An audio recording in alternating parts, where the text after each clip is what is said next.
Journal, bringing you the latest information on medicine, psychology, diagnosis, treatment, and prevention. Major medical advances are made each week, and each week the American Health Journal keeps you up to date. Hello and welcome to this edition of the American Health Journal. I'm your host, Roger Cooper. Today's program offers the newest information to improve the quality of your life. First up, a special report on a breakthrough in heart disease prevention. We'll speak with a Nobel Prize-winning researcher about how to improve your heart health. Now on the American Health Journal. An amazing discovery has proven vital to cardiovascular health: nitric oxide. Our executive producer, Roland Perez, interviewed the winner of the 1998 Nobel Prize in Medicine on this recent discovery. At the David Geffen School of Medicine at UCLA, I had the opportunity to interview Dr. Lui Ignario. Dr. Ignario won the Nobel Prize in Medicine for his research into nitric oxide. And now he's using nitric oxide in exciting new treatments for heart disease that produce instant and dramatic results that may lower blood pressure and even reduce cardiac disease.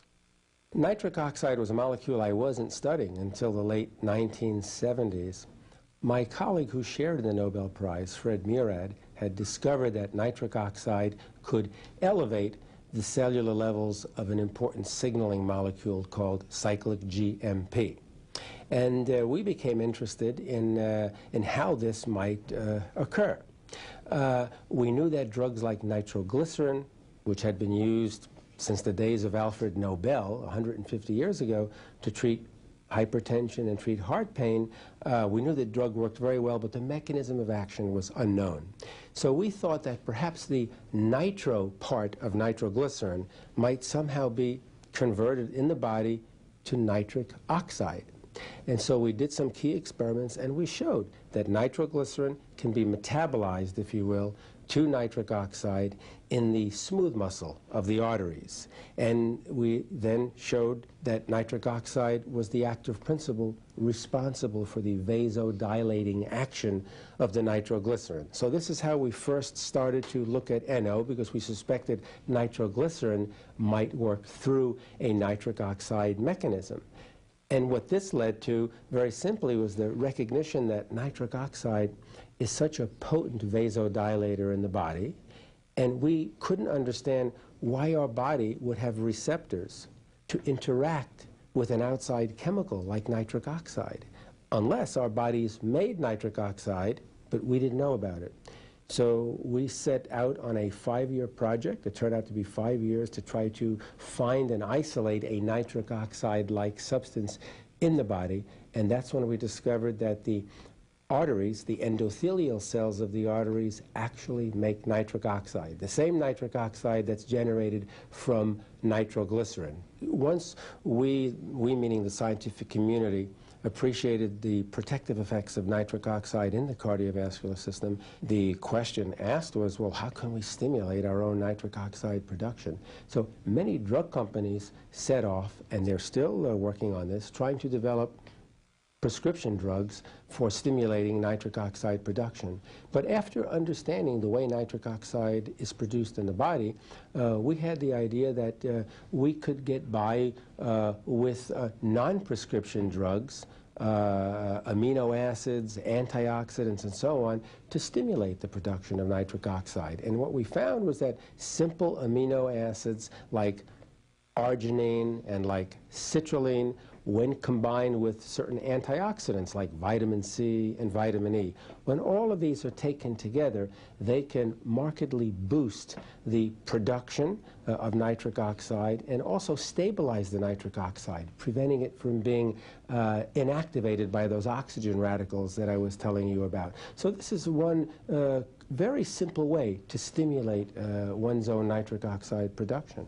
But there are other things one can do as well. For example, it's well appreciated in the past few years now that exercise is the body's principal way to increase nitric oxide production. When you're exercising, you have increased blood flow. Your heart is pumping the blood faster through the arteries. This increase in blood flow through the arteries stimulates nitric oxide production by the arteries, and there's a marked stimulation. So the more exercise you do for the longer period of time, the more of this protective nitric oxide you're generating. And then thirdly, diet. Diet is so important because now it's well known that a diet that's rich in fats and lower in protein promotes oxidative stress. Oxidative stress, which can lead to diabetes, can lead to obesity, and most importantly leads to a deficiency of nitric oxide. And then once that happens, you have all of the accompanying side effects of a deficiency of nitric oxide, like atherosclerosis, stroke, heart attack, and so on. I think that that kind of program would go a very, very long way to maintain cardiovascular protection and probably allow the person, enable the person to live a longer life. There's lots of long-term benefits available from nitric oxide therapy. We know quite a few of them today, and each month that goes by, there's a new publication about a new long-term benefit. The long-term benefits in the cardiovascular system are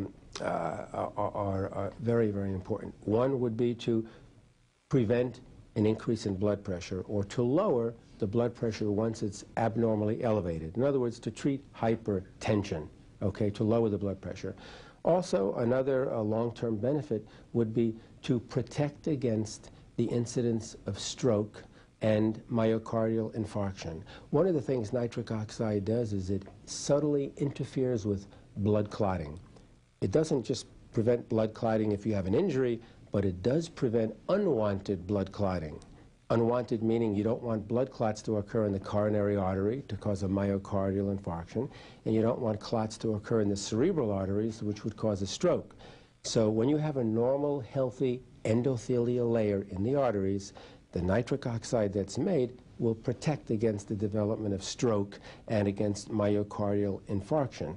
And another very important protective effect of nitric oxide is to protect against atherosclerosis, or coronary artery disease, or plaque formation in certain arteries of the body. So those are just three, to name a few. Dr. Ignarro's 5-year project investigating the role of nitric oxide has resulted in a new book that may change how cardiovascular disease is prevented and treated. The name of the book is No More Heart Disease, where the NO stands for NO, or nitric oxide.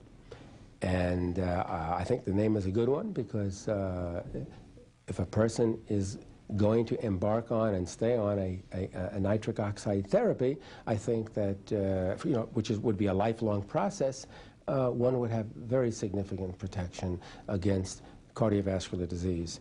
But once an individual has serious cardiovascular disease, there's no question that embarking on nitric oxide therapy does begin to reverse the process. The blood pressure comes down, the cholesterol levels, LDL levels begin to come down, kidney function is restored, limb pain in diabetics disappears, and so on. So that's a restoration of function. So it's kind of a reversal. I'm not saying 100% reversal, but I'm saying it's a gradual reversal.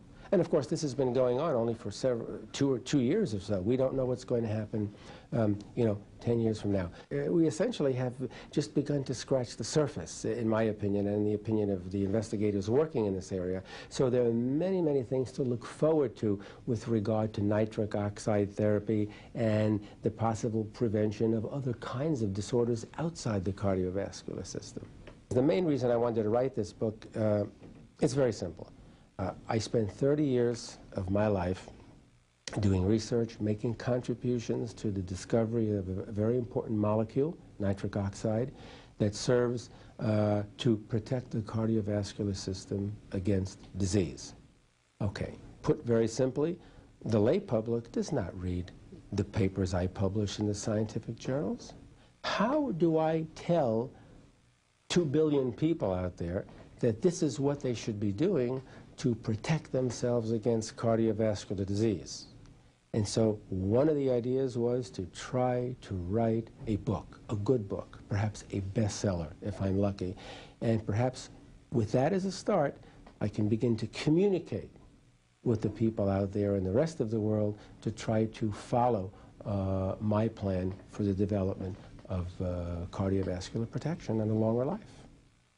Dr. Ignarro's exciting discovery will open doors to new kinds of exploration into the cardiovascular system that will definitely benefit mankind.